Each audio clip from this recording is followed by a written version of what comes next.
On October 8, Saitama hosted the Japan Open tournament, which for the first time in 3 years was held in a traditional format, with 3 teams representing the national teams of Japan, North America, and Europe.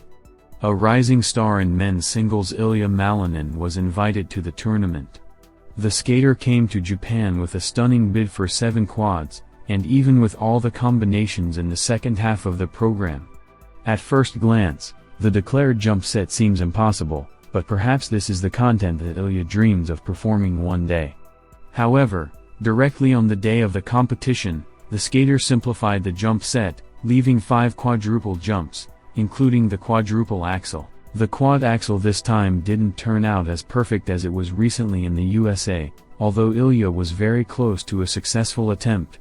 The jump was high, flying, with an even position of the body in the air, but it was not possible to leave the axel cleanly. The skater made a hard step out, miraculously avoiding a fall, and the judges also noted a quarter under rotation here. In total, for such a quadruple axel, Ilia received 6.67 points, 12.5, base cost, 5.83 go.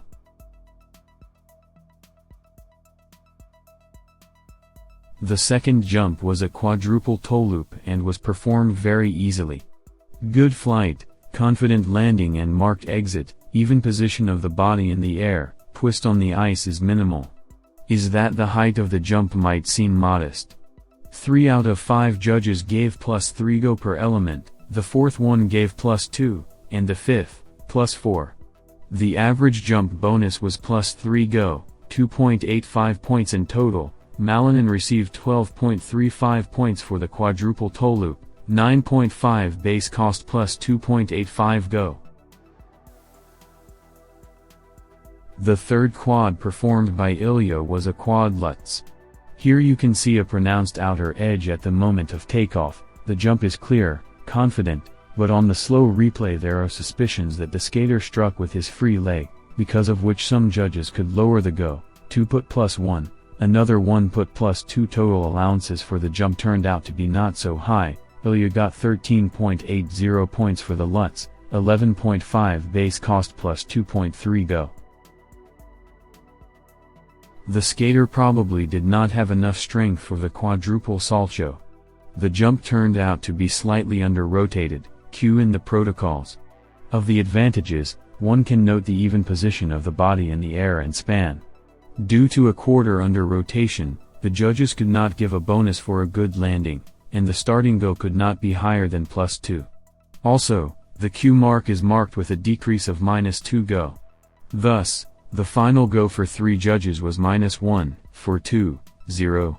For salto, Ilia scored 9.05 points, 9.7 base cost, 0.65 go. The fifth quad was already in the second half of the program. It was an Euler combination with a quadruple Lutz and a triple salto. Lutz did not work out well enough for the skater, although in general the combination of jumps was performed quite easily and confidently. Everything was spoiled directly by the moment of landing from the Lutz. Even without the slow-motion replay, you could see the blade spinning on the ice. The technical team noted a quarter under rotation here. The most difficult cascade did not bring good bonuses to Ilia, but the final costs still turned out to be quite high, 17.55 points, 17.93 base cost, taking into account the bonus for the second half, 0.38 go. Despite the high technical score for the free skate, 102.87 base cost and 106.84 including go, according to the overall score, Malinin was still slightly behind Shoma Uno, who had a simpler jump set. So Ilia still definitely has something to work on and where to strive. Beijing Olympic silver medalist in women's figure skating Alexandra Trusova ignored journalists' questions about why she decided to leave coach Eteri Tutberidze for the second time. Trusova, along with her young man Mark Kondratyuk, the Olympic champion in the team tournament, were invited to the CSKA football match to strike the first ball.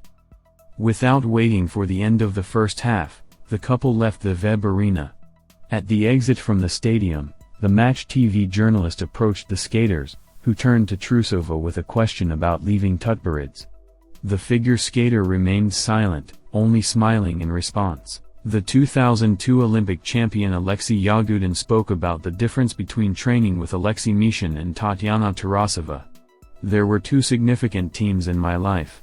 One under the guidance of a coach who coached not only me, but also many other champions. We are talking about Alexei Mishin, sports.ru. Then my team changed, and I began to work under the guidance of Tatyana Anatolievna Tarasova. In a nutshell, I'll tell you what was the difference between these teams. In fact, both coaches were gurus and trained well, but why did I decide to change the first to the second? I have always been very active and liked to ask questions.